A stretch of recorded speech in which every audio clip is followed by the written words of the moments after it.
Assalamualaikum dear students. I am a teacher of Junior Campus High School. Hope so all of you will be fine. Today we will discuss lecture number 14 of General Science. Our today topic is diffusion. अच्छा, diffusion जो है, अभी हमने पिछले topic के अंदर ये बात पढ़ी कि एटम्स के जो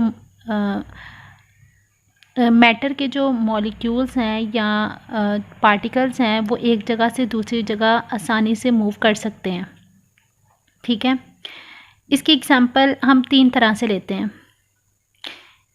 एक, कभी आपने देखा होगा वाइट कलर की गोलियां होती हैं जो कि कपड़ों के अंदर रखी जाती हैं, और कपड़ों के अंदर उन गोलियों के रखने का मकसद ये होता है कि कीड़े जो हैं वो कपड़ों को ना काटें। ठीक है, अगर आपको इसका नहीं भी पता तो आप ना अपनी मदर से पूछना। ठीक है, वो कौन सी बॉल्स होते हैं, वाइट कलर के बॉल्स होते हैं जिसको नेफ्थलीन की गोलियां कहा जाता है। अब वो हार्ड हैं, ठीक है, वो सॉलिड हैं। थोड़ी देर के बाद क्या होता है, वो गोलियां आहिस्ता आहिस्ता ख़त्म हो जाती हैं।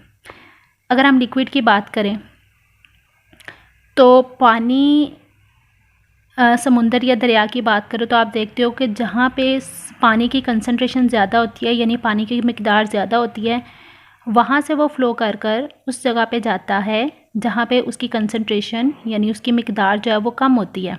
ठीक है, गैस की बात करें, गैस की बात बार बार हम एक ही बात को रिपीट कर रहे हैं ताकि आपके माइंड में अच्छे से बैठ जाए कि अगर गैस का स्प्रे जो है वो रूम में किया जाता है तो थोड़ी देर के बाद उसकी स्मेल पूरे कमरे में फैल जाती है, और ये फैलना तब तक चलता रहता है जब तक पूरे कमरे की स्मेल एक जैसी ना हो जाए। ठीक है, तो डिफ्यूजन बेसिकली यही है कि मॉलिक्यूल्स जब एक जगह से दूसरी जगह मूव करते हैं, कहाँ से कहाँ मूव करते हैं, वहाँ से मूव करते हैं जहाँ पे उसकी कंसंट्रेशन ज़्यादा होती है। किस जगह पे मूव करते हैं, जहाँ पे उसकी कंसंट्रेशन कम होती है, ताकि पार्टिकल्स या मॉलिक्यूल्स जो हैं वो बैलेंस कंडीशन में आ जाएं।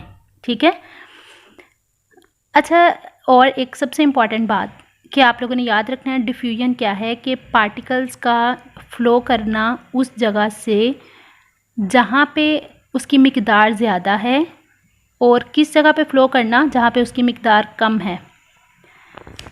आप लोगों ने एक काम करना है, इस एक्सपेरिमेंट को आप लोगों ने वाटर का ग्लास लेना है, उसमें आपने इंक के ड्रॉप्स डालने हैं। पहले आप देखोगे कि इंक जो है उसकी कंसंट्रेशन जो है वो एक ही जगह पे ज़्यादा होती है। उसके बाद आप देखोगे कि थोड़ी देर के बाद सारा का सारा पानी ब्लू हो गया है।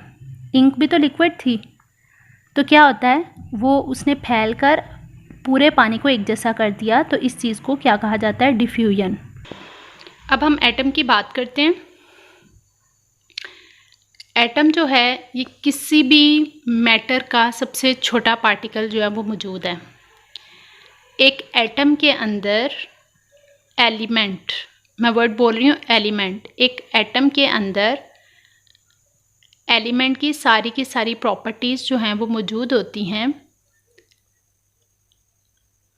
अब एलिमेंट किसे कहते हैं, फॉर एग्ज़ाम्पल इसको समझाने के लिए आपने गोल्ड देखा होगा, जो प्योर गोल्ड होता है ना, सोना, वो एक एलिमेंट है, वो बिल्कुल सॉफ्ट होता है।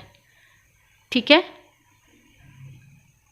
तो वो एक एलिमेंट है। और एक एटम जो है, एटम को आप इस तरह भी कंसिडर कर सकते हैं कि एटम को एलिमेंट से बिल्कुल अटैच किया जा सकता है, एटम को एलिमेंट कहा जा सकता है। तो मैटर का सबसे छोटा यानी टाइनी पार्टिकल्स है, उसे क्या कहा जाता है, एटम। और एटम वो पार्टिकल है जिसमें एलिमेंट की सारी प्रॉपर्टीज़ जो हैं वो मौजूद होती हैं। अच्छा, प्रीवियस टॉपिक के अंदर आप लोगों ने डिस्कस किया था मॉलिक्यूल को। वहाँ पे हमने पढ़ा था कि मॉलिक्यूल जो हैं ये दो या दो से ज़्यादा एटम से मिलके बना होता है। अगर वो सिंगल एक एटम है तो वो जस्ट एटम कहलाएगा। अगर दो एटम आपस में ज्वाइन हो जाएं या दो से ज़्यादा एटम्स आपस में ज्वाइन हो जाएं तो उसे क्या कहा जाता है, मॉलिक्यूल। और पिछले टॉपिक के अंदर हमने डिस्कस किया था कि मॉलिक्यूल जो है वो इंडिपेंडेंट एग्जिस्ट कर सकता है, लेकिन जो एटम है ना, ये सिंगल इंडिपेंडेंट एग्जिस्ट नहीं कर सकता, ये किसी ना किसी के साथ बॉन्ड बनाकर रहता है। अब एक एटम की प्रॉपर्टी है कि एटम को सिंपल मीनिंग से तोड़ा नहीं जा सकता, यानी एटम खुद ये इतना छोटा पार्टिकल है कि इसको मज़ीद तोड़ने की कोशिश नहीं की जा सकती, ये नहीं टूटेगा। लेकिन मॉलिक्यूल्स चूँकि बड़ा पार्टिकल है ना, इसमें ज़्यादा एटम्स आ जाते हैं, तो मॉलिक्यूल को तोड़ा जा सकता है लेकिन एटम को नहीं तोड़ा जा सकता। इसकी एग्जांपल हम अंडरस्टैंड कर लेते हैं। हाइड्रोजन H जो है, ये आपके पास हाइड्रोजन है, it is an atom, it is second atom. जब एक हाइड्रोजन दूसरे हाइड्रोजन एटम के साथ मिलेगा तो वो हाइड्रोजन गैस बनाएगा। और अब यहाँ पे आप देखें, ये एक सिंगल एटम तो नहीं है, ये तो दो एटम्स हो गए ना, तो इसको क्या कहा जाएगा, इट इज़ हाइड्रोजन गैस, जो कि मॉलिक्यूल फॉर्म के अंदर मौजूद है। सेकेंड वन, जब दो हाइड्रोजन के एटम 1 and 1 एक ऑक्सीजन के एटम के साथ मिलेंगे तो क्या बनाएगा, ये देखें कितने हाइड्रोजन है, 1 and 2, तो H2, दो हाइड्रोजन और एक ऑक्सीजन आपस में मिलेंगे तो ये क्या बनाएगा, H2O, और ये वाटर बन जाएगा। अब ये एक मॉलिक्यूल फॉर्म में मौजूद है। Now come to page number 97। Here the question number 7, define the following molecule और एटम। क्वेश्चन नंबर 7 का पॉइंट नंबर 1 और पॉइंट नंबर 2 मॉलिक्यूल और एटम का आपने अपने नोट से लर्न करना है। Hope so you will understand it very well. Stay home, stay safe, take care. अल्लाह हाफिज़।